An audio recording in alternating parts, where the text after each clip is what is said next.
This is Abbas here for ringside with Abbas, joined by the victorious Muhammad Ali. Ali, I'm going to start by saying Alhamdulillah first, bro. Absolutely. First and foremost, thanks to the Lord Almighty. We can see it on your shoulder there, the green strap. We know how prestigious the WBC title is. Just talk to me a bit about the fight itself, first and foremost, and how you felt as the rounds progressed.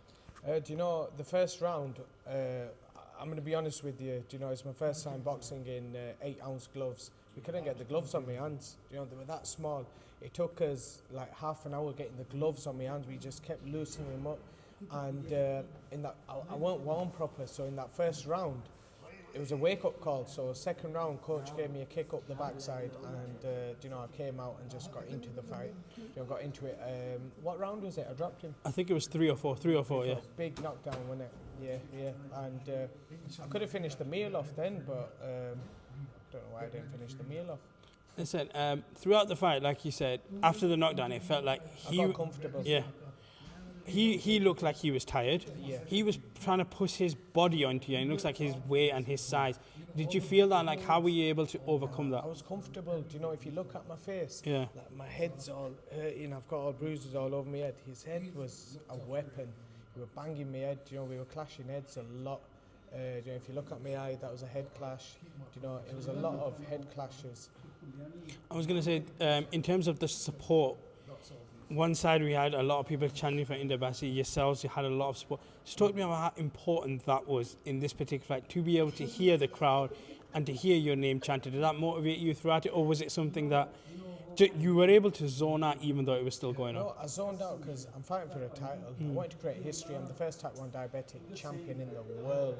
You know, I've created history today for the second time. And you know, you've got to have that champion mentality. Zoned, you know, the crowd out. It sounded amazing though, let me tell you. His crowd shouting, my crowd shouting. It was absolutely amazing. You know, it was amazing. I was going to say, I was with you backstage obviously as well, and you have a conversation with your coach. You're talking about good things you did, but also some of the bad things as well.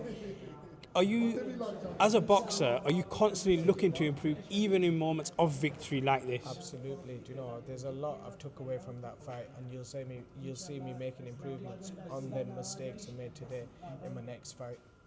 Can we just talk about what this moment actually means? Because a lot of people may think, okay, a WBC strap, very impressive, but just contextualize. Obviously, it's the Asia title. I believe it's the first time being ever defended here as well, or fought for. So can you contextualize what this moment actually really means? So, do you know, Asia continent is massive. Do you know, it's bigger than Europe, and I'm the #1, do you know, WBC fighter in Asia as a welterweight, and I'm in the top 10, top 20 rankings of the world now. So this could potentially get me a world title shot anytime. I've just got to keep, you know, improving my boxing skills, you know, iron out the mistakes I made today in there, and on to the next one. I was going to say, just two quick ones for me. How do you go from, where do you go from here? How do you relax? I know we were talking about Qatar and stuff, and then I've seen you talking to Pat. It was like a little week off, then I'm going straight back into it. Is that the champion's mentality that you want to keep with you as you continue to progress? Absolutely. Dan, can you come here a second, please?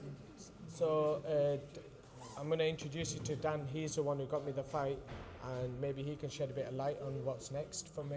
Dan, anything next that we can hear and see from Ali? Yeah, you know, brilliant performance by Ali. You know, but that title gives Ali now the status of being champion of Asia. You know, and we know how big Asia is as a continent. You know, and he's the champion of it.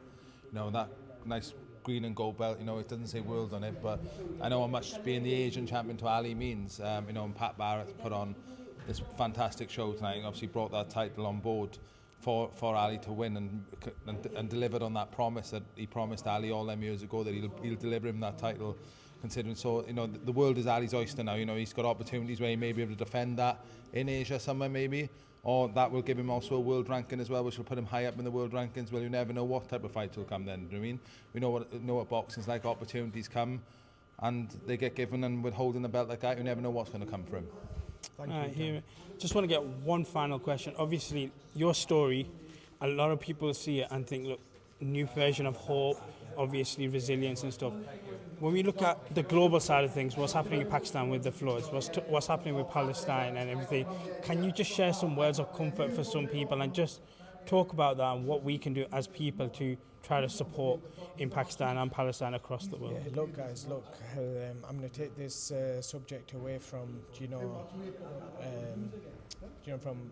I don't want to go into politics, but I want to come into religion. Look, I'm a Muslim, and we believe with every hardship comes ease. So, the Palestinian brothers, look, they're suffering in Pakistan, the floods, poverty is through the roof. Inshallah, them people will overcome the hurdles, and they've got to persevere. Allah subhanahu wa ta'ala answers everyone's du'as, prayers, and guys, you'll overcome the storm, inshallah. My prayers are with you guys, and in any way, shape or form, if I can help you guys, please reach out to me. And I just wish there's peace all across the world. Today we've shown every culture together, the Sikhs, the Muslims, the English, everyone were together. It was an amazing event, and we should promote integration and peace all across the world. And let's help one another. Being nice to one another doesn't cost a thing. Smile at least, guys. Smile at one another. Let's start with a smile. Ali, listen, I want to thank you for your time, and congratulations on the win. Enjoy your holidays, and inshallah we see you in the ring soon. Thank you, Abbas. Appreciate your time, brother. Thank you.